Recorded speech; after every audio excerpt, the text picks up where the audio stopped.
Kdaj je vaša nazadnja očistila okna? Ali pa globinsko očistila preproge in kdaj ste šli nazadnje čistiti klet? No, včasih bi pasal imeti čistilko, ki bi namesto nas odstranila vse tisto, česar ne potrebujemo več. Te možnosti najbrž nima vsak, no vsaj jaz vem, da je nima. Ampak, kaj pa če vam povem, da ima čisto vsak izmed vas to čistilko oziroma cel čistilni servis, ki za vas čisti edini prostor, v katerem boste živeli celo življenje, to je vaše telo? To so ledvice. V tem videoposnetku boste zato izvedeli, kaj za nas delajo ledvice, kako ugotovimo, a naše ledvice dobro funkcionirajo in kako si lahko pri tem sami pomagamo, da bo ta naš ključni organ čim bolj zdrav.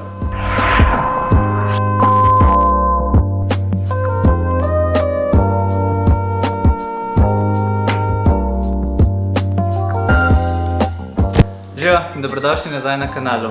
Aleš, Bija, vidva sta zdravstvena delavca. Če ste novi na kanalu, se naročite, zaradi tega, ker vsako nedeljo vam tukaj servirava zdravstvene vsebine, kakor je tale. No, najprej pa malo biologije. Ledvice so parni organ fižolaste oblike, ki ležijo v trebušni votlini posteriorno, to pomeni zadaj.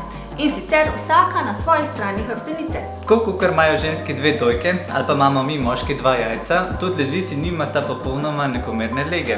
Desna ledvica zaradi jeter leži malo višji, kakor leva. Se pravi, desna je tako tik pod jetri, leva pa nekje nižji pod trebušno prepono ob vranici. In nad vsako ledvičko pa ležita tudi nadledvični žlezi, o tem sva pa tudi že govorila. In glavna naloga ledvic je, da izločajo urin. V ledvicah se tako filtrira kri, ter se izloča v urin kot odpadni produkt, se pravi naprimer sečnina in pa kreatinin. Ledvice skrbijo za čistost in stalnost notranjih telesnih tekočin, vsak dan zato prefiltrirajo zelo velike količine plazme iz krvnega obtoka. Skrbijo pa tudi za uravnavanje krvnega tlaka, števila eritrocitov, uravnavajo tudi količino kalcija in vzdržujejo ustrezno kislo bazično ravnovesje v telesu. Ledvice so torej naša osebna čistilka, ki za nas odstranjuje odpadke tako, da filtrira kri. No, ta čistilka je pa kar pridna, vsak dan namreč filtrira nekje do 180 litrov krvi, kar pomeni, da to življenjsko tekočino očisti kar 50krat na dan. Daj, si misliš, da ti mogla 50krat na dan pomiti tla? Ledvice so zato povezane z vsemi ostalimi vitalnimi organi, predvsem pa z jetri in pljuči.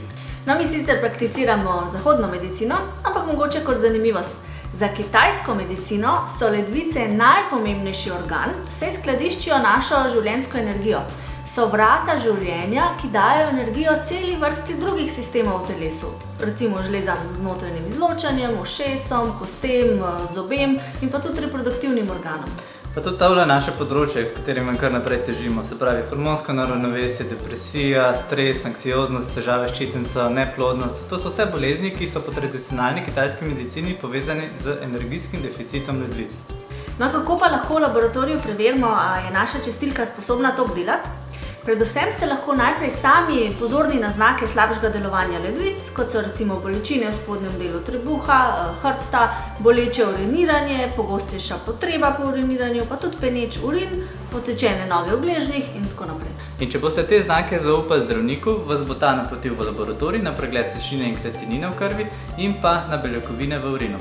Iz vaših vrednosti sečnine in kreatinina v krvi bomo v laboratoriju izračunali tudi oceno glomerulne funkcije, se pravi, to je majhna kratica OGF, ki predstavlja stanje ledvične funkcije. No, ker je pa tudi vitamin D nujno potreben za uravnavanje ledvične funkcije, je dobro mogoče tudi preveriti, da nam ga ne primanjkuje. Ok, tiste stvari, ki sva jih prej povedali, so tako, za zdravnika. A si lahko pri ledvicah pomagate tudi kaj sami? Ledvične bolezni potekajo tiho, brez posebnih znakov, ampak močno vplivajo na kakovost vašega življenja.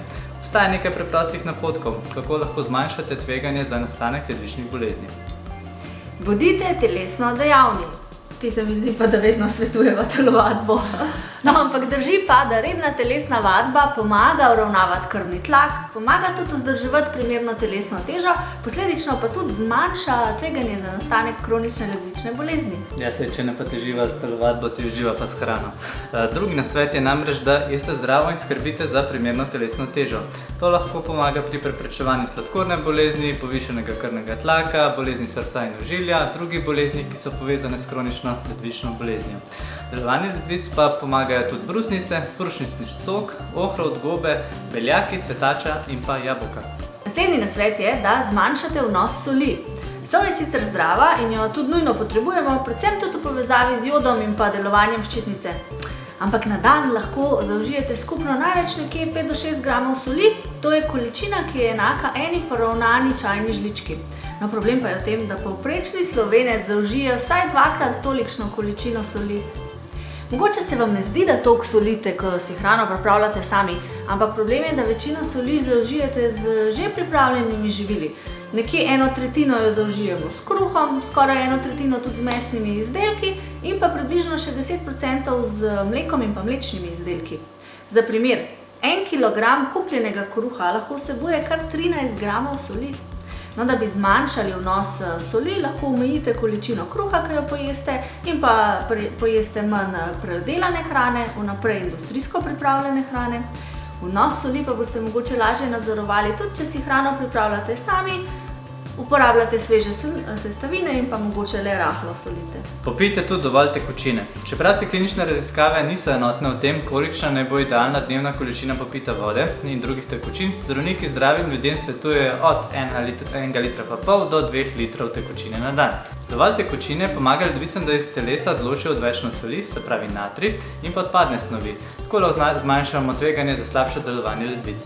Na drugi strani pa tudi preveč tekočine ni dobro za ledvice. Saj v tem primeru potem ledvice ne morejo več dobro koncentrirati urina in v telesu ohraniti potrebne vode.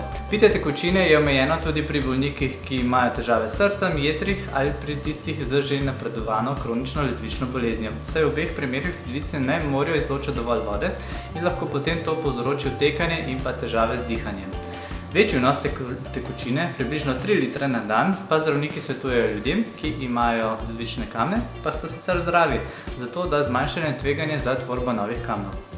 Lahko pa v enem izmed naslednjih videov poskusva, kaj se naredi človeku, ko pije premalo vode ali pa tistemu, ko pije preveč. Dajva praviti. Ne kadite! Kajenje upočasni pretok krvi v ledvicah in kadar ledvice ne dobijo dovolj krvi, to zmanjša njihovo zmožnost za dobro delovanje.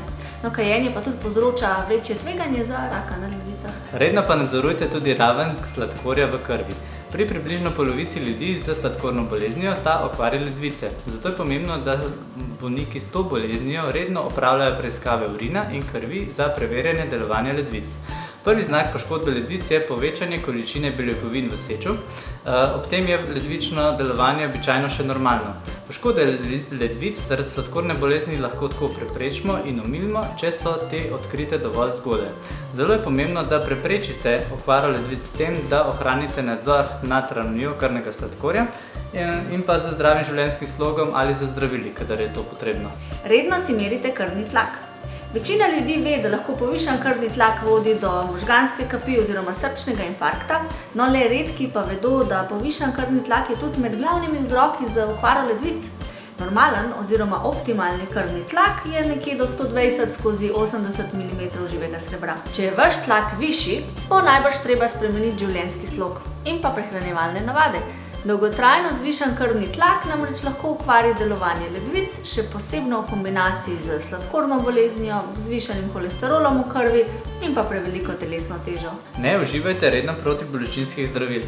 Na delovanje ledvic lahko škodljivo učinkujejo nekatera protibolečinska zdravila, predvsem iz skupine NSAR oziroma nesteroidni antirevmatiki, ki se dobijo brez recepta. Ta zdravila ledvicam verjetno ne bodo škodila, če so ledvice zdrave in če jih uživate le občasno.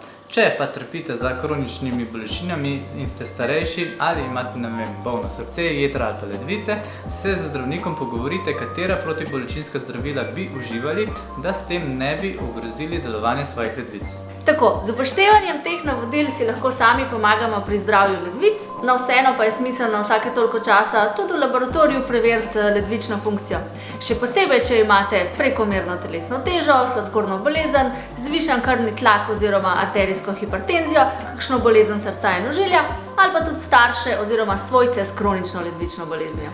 Če mi je video všeč, veste, kaj morate narediti, stisnite nama like, naraščite se spodaj na kanal in pa napišite kakšen komentar, ne vem, če poznate koga, ki ima težave z ledvicami, pa kako si sam pri tem pomaga.